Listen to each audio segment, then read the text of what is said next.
Khotbah di bukit. Matius pasal 5-7. Ucapan bahagia. Matius pasal 5.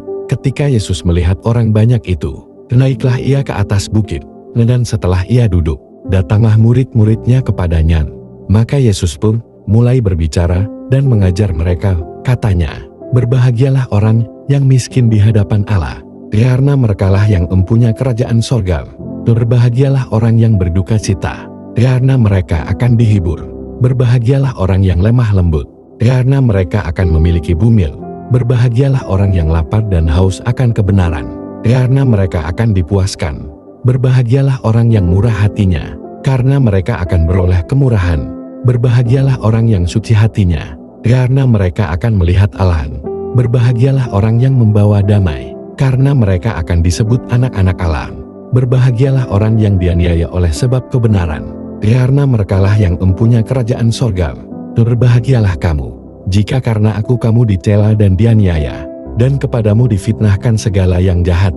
Bersukacita dan bergembiralah, karena upahmu besar di sorga. Sebab demikian juga telah dianiaya nabi-nabi yang sebelum kamu. Kamu adalah garam dunia.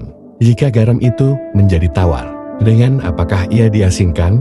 Tidak ada lagi gunanya selain dibuang dan diinjak orang. Kamu adalah terang dunia. Kota yang terletak di atas gunung tidak mungkin tersembunyi.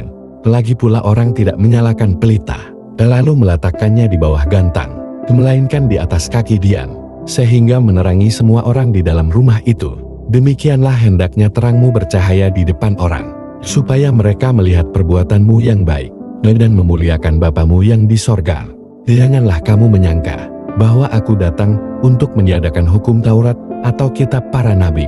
Aku datang bukan untuk meniadakannya, melainkan untuk menggenapinya. Karena aku berkata kepadamu, sesungguhnya selama belum lenyap langit dan bumi ini, satu iota atau satu titik pun tidak akan ditiadakan dari hukum Taurat, sebelum semuanya terjadi. Karena itu, siapa yang meniadakan salah satu perintah hukum Taurat, sekalipun yang paling kecil, dan mengajarkannya demikian kepada orang lain, dia akan menduduki tempat yang paling rendah di dalam kerajaan sorga. Tetapi siapa yang melakukan dan mengajarkan segala perintah-perintah hukum Taurat, ia akan menduduki tempat yang tinggi di dalam kerajaan sorga.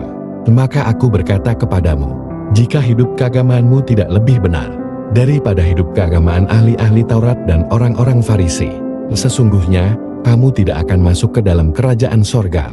Kamu telah mendengar yang difirmankan kepada nenek moyang kita, jangan membunuh. Siapa yang membunuh harus dihukum. Tetapi aku berkata kepadamu, setiap orang yang marah terhadap saudaranya harus dihukum.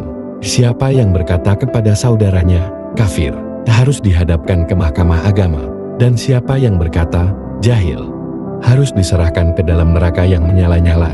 Sebab itu, jika engkau mempersembahkan persembahanmu di atas mazbah, dan engkau teringat akan sesuatu yang ada dalam hati saudaramu terhadap engkau, ditinggalkanlah persembahanmu di depan mezbah itu, dan pergilah berdamai dahulu dengan saudaramu, lalu kembali untuk mempersembahkan persembahanmu itu. Segeralah berdamai dengan lawanmu, selama engkau bersama-sama dengan dia di tengah jalan, supaya lawanmu itu jangan menyerahkan engkau kepada hakim, dan hakim itu menyerahkan engkau kepada pembantunya, dan engkau dilemparkan ke dalam penjara. Aku berkata kepadamu, sesungguhnya engkau tidak akan keluar dari sana sebelum engkau membayar hutangmu sampai lunas. Kamu telah mendengar firman, jangan berzina. Tetapi aku berkata kepadamu, setiap orang yang memandang perempuan serta menginginkannya, sudah berzinah dengan dia di dalam hatinya. Maka jika matamu yang kanan menyesatkan engkau, jungkilah dan buanglah itu. Karena lebih baik bagimu jika satu dari anggota tubuhmu binasa, daripada tubuhmu dengan utuh dicampakkan ke dalam neraka. Dan jika tanganmu yang kanan menyesatkan engkau, penggalar dan buanglah itu. Karena lebih baik bagimu jika satu dari anggota tubuhmu binasa, daripada tubuhmu dengan utuh masuk neraka. Telah difirmankan juga, siapa yang menceraikan istrinya, harus memberi surat cerai kepadanya. Tetapi aku berkata kepadamu, setiap orang yang menceraikan istrinya kecuali karena zina, ia menjadikan istrinya berzina. Dan siapa yang kawin dengan perempuan yang diceraikan, ia berbuat zina. Kamu telah mendengar pula yang difirmankan kepada nenek moyang kita, jangan bersumpah palsu, melainkan peganglah sumpahmu di depan Tuhan. Tetapi aku berkata kepadamu, janganlah sekali-kali bersumpah, baik demi langit, karena langit adalah takhta Allah, maupun demi bumi, karena bumi adalah tumpuan kakinya, ataupun demi Yerusalem, karena Yerusalem adalah kota raja besar. Janganlah juga engkau bersumpah demi kepalamu, karena engkau tidak berkuasa memutihkan, atau menghitamkan sehelai rambut pun. Jika ya, hendaklah kamu katakan, ya. Jika tidak, hendaklah kamu katakan, tidak. Apa yang lebih daripada itu, berasal dari si jahat. Kamu telah mendengar firman, mata ganti mata dan gigi ganti gigi. Tetapi aku berkata kepadamu, janganlah kamu melawan orang yang berbuat jahat kepadamu, melainkan siapapun yang menampar pipi kananmu, berilah juga kepadanya pipi kirimu. Dan kepada orang yang hendak mengadukan engkau, karena mengingini bajumu, serahkanlah juga jubahmu. Dan siapapun yang memaksa engkau berjalan sejauh 1 mil, berjalanlah bersama dia sejauh 2 mil. Berilah kepada orang yang meminta kepadamu, dan janganlah menolak orang yang mau meminjam daripadamu. Kamu telah mendengar firman, kasihilah sesamamu manusia dan bencilah musuhmu. Tetapi aku berkata kepadamu, kasihilah musuhmu, dan berdoalah bagi mereka yang menganiaya kamu. Karena dengan demikianlah, kamu menjadi anak-anak Bapamu yang di sorga, yang menerbitkan matahari bagi orang yang jahat dan orang yang baik, dan menurunkan hujan bagi orang yang benar dan orang yang tidak benar. Apabila kamu mengasihi orang yang mengasihi kamu, apakah upahmu? Bukankah pemungut cukai juga berbuat demikian? Dan apabila kamu hanya memberi salam kepada saudara-saudaramu saja, apakah lebihnya daripada perbuatan orang lain? Bukankah orang yang tidak mengenal Allah pun berbuat demikian? Karena itu haruslah kamu sempurna, sama seperti Bapamu yang di sorga adalah sempurna. Yesus adalah contoh sempurna kita. Sepanjang kitab Matius 5-7, kita kembali melihat kepada Yesus Kristus, Tuhan kita.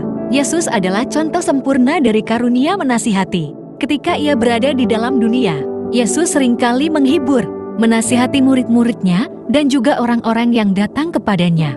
Dalam khotbah di bukit dari Matius 5-7, kita melihat bagaimana Yesus menasihati orang-orang tentang bagaimana hidup sesuai dengan kehendak Allah. Ketika kita hari ini mau mempraktekkan karunia menasihati, tentunya kita perlu terus-menerus memiliki hubungan yang intim atau dekat dengan Tuhan. Selain itu, kita perlu terus-menerus mengisi hati dan pikiran kita dengan firman Tuhan.